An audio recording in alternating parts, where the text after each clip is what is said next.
Salut tout le monde, on va donc voir aujourd'hui pourquoi il est important et même primordial de faire attention à ses apports en lipides, autrement dit les acides gras, quand on associe musculation et alimentation végane. Que tu fasses de la muscu ou n'importe quel autre sport, et même aucun sport, ça reste quelque chose qu'il ne faut jamais prendre à la légère.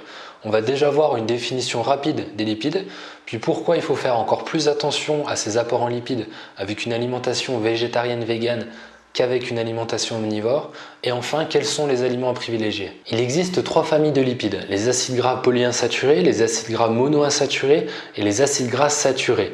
Il existe même une quatrième catégorie de lipides, mais on ne la compte pas en tant que famille à part entière, on les appelle les acides gras trans.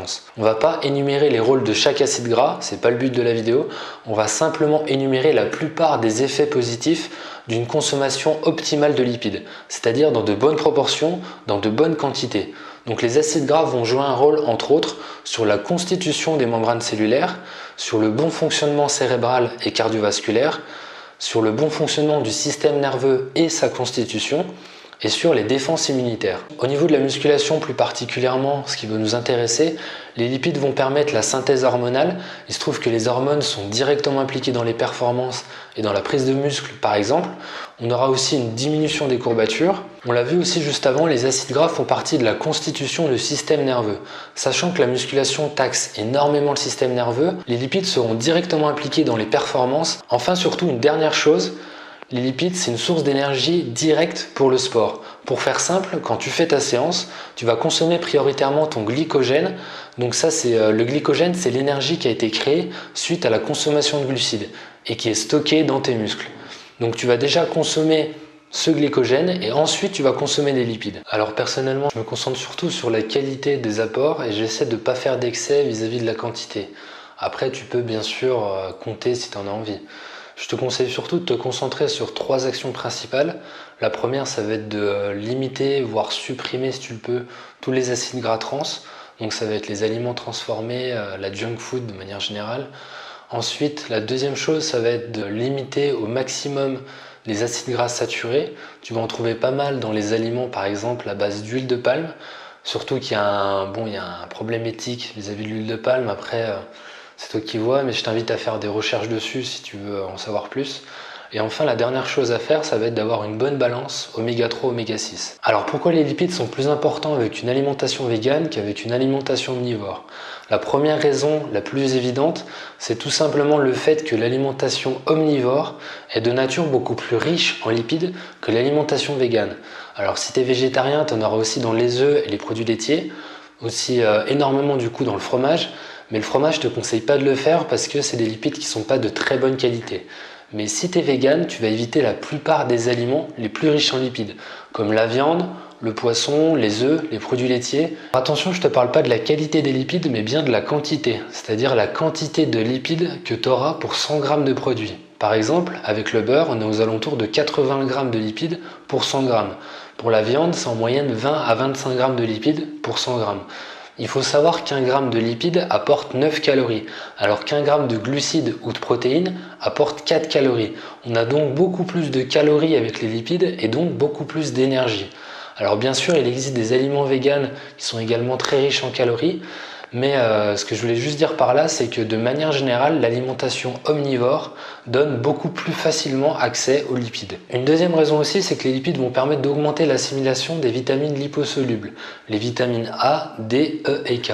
Et il se trouve que la vitamine D est plus difficile à trouver avec l'alimentation végane.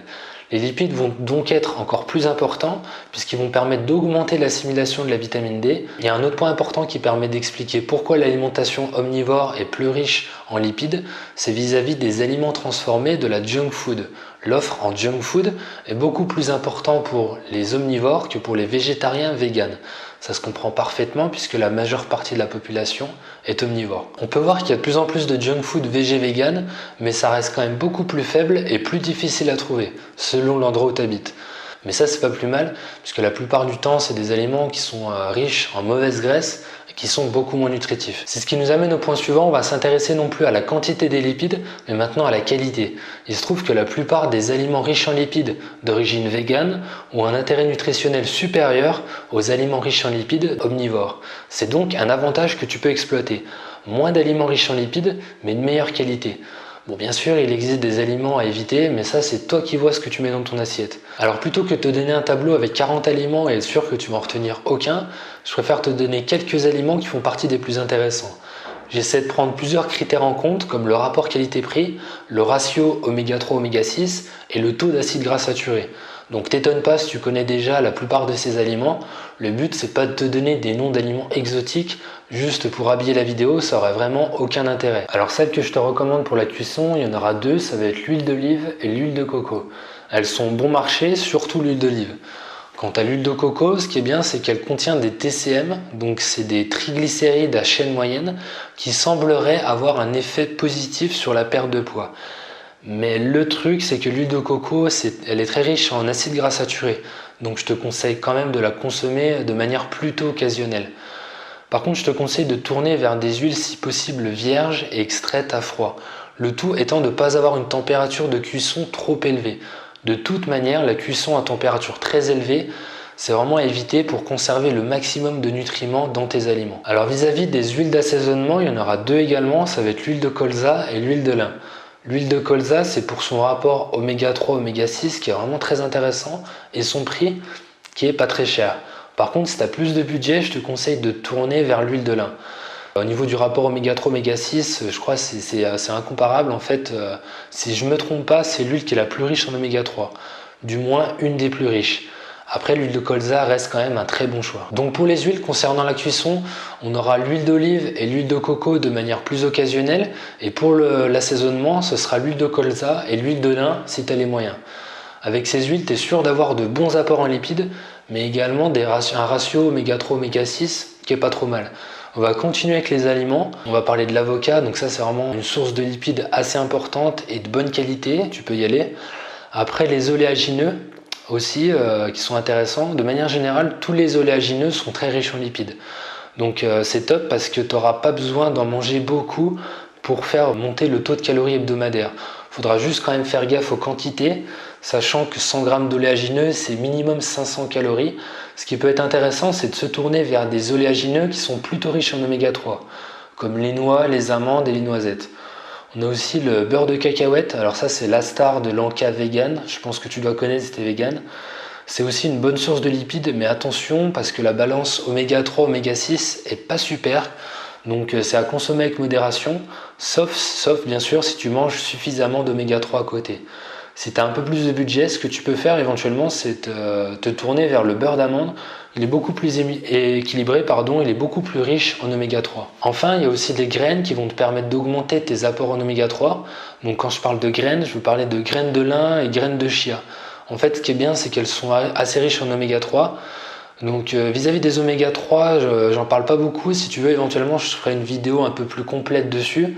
Mais disons que voilà, concrètement, au niveau des graines de lin et des graines de chia, elles sont riches en calories. Elles se mangent souvent en petites quantités, saupoudrées dans la salade. Et voilà, donc c'est fini. Je t'ai fait un récapitulatif d'une journée de type, le matin et aussi lors des encas, en fait, par exemple après l'entraînement. Ce que tu peux prendre, c'est beurre de cacahuète et beurre d'amande, si tu as le budget, bien sûr. Ensuite, ça va être les oléagineux, ça tu peux en prendre le matin aussi, pareil, c'est super bon. Donc noix, amandes, noisettes, si tu veux privilégier les oméga 3, ça peut être intéressant. Ensuite, le midi, au niveau de la cuisson, on a dit tout à l'heure, l'huile d'olive et l'huile de coco de manière plus occasionnelle de temps en temps. Ou si tu consommes assez d'oméga 3 à côté, tu peux te le permettre, il n'y a pas de souci. Après, à faire gaffe, du coup, quand même, au niveau des acides gras saturés pour l'huile de coco. C'est quand même un petit peu mieux l'huile d'olive là-dessus. Ensuite, pour l'assaisonnement, toujours pareil, on est sur donc là le midi et le soir. Donc ça va être l'huile de colza et l'huile de lin et également des graines de chia, des graines de lin. Ça, tu peux en mettre dans tes salades, dans tes légumes. Tu vas voir que c'est super bon. Le riz aussi pareil, ou dans tes pâtes si tu en consommes. Et aussi le bonus, ça va être les gélules d'oméga 3. Donc si tu y tiens, tu me diras éventuellement, et je ferai une vidéo plus spécifique sur les oméga 3, mais je me suis rendu compte qu'il est beaucoup plus difficile d'atteindre ces apports journaliers recommandés en oméga 3 avec une alimentation végane. Donc c'est pour ça que personnellement je me supplémente. Après bien sûr tu fais ce que tu veux. On va dire que les oméga 3 c'est encore plus important si tu fais du sport et de la musculation. Alors j'en ai trouvé qui sont entièrement véganes, je te mettrai le lien en description. Elles sont faites à partir d'algues et la gélule en elle-même en fait est végane. Elle ne contient pas de matière animale. Donc c'est vraiment top pour se supplémenter facilement en oméga 3. Perso, j'en prends une par jour pour l'instant parce que j'ai pas beaucoup de budget. Je les économise un petit peu on va dire, mais dès que j'aurai les moyens, j'en prendrai 2 ou 3 par jour, ça c'est sûr. Donc comme je t'ai dit, il existe énormément d'autres aliments, mais je préfère t'en donner quelques-uns qui à mon sens font partie des plus intéressants, plutôt que de t'en donner énormément, mais me dire que tu veux les manger que de temps en temps en fait. On arrive à la fin de cette vidéo, j'espère t'avoir fait comprendre l'intérêt des lipides pour progresser. Je te laisse le lien vers les oméga 3 en dessous si ça t'intéresse. Et si tu veux d'autres conseils pour démarrer la musculation ou démarrer la musculation et la nutrition végétarienne végane, je te laisse aussi le lien vers mon guide gratuit et je te dis à très bientôt. Entraîne-toi avec le cœur, mange avec le cœur.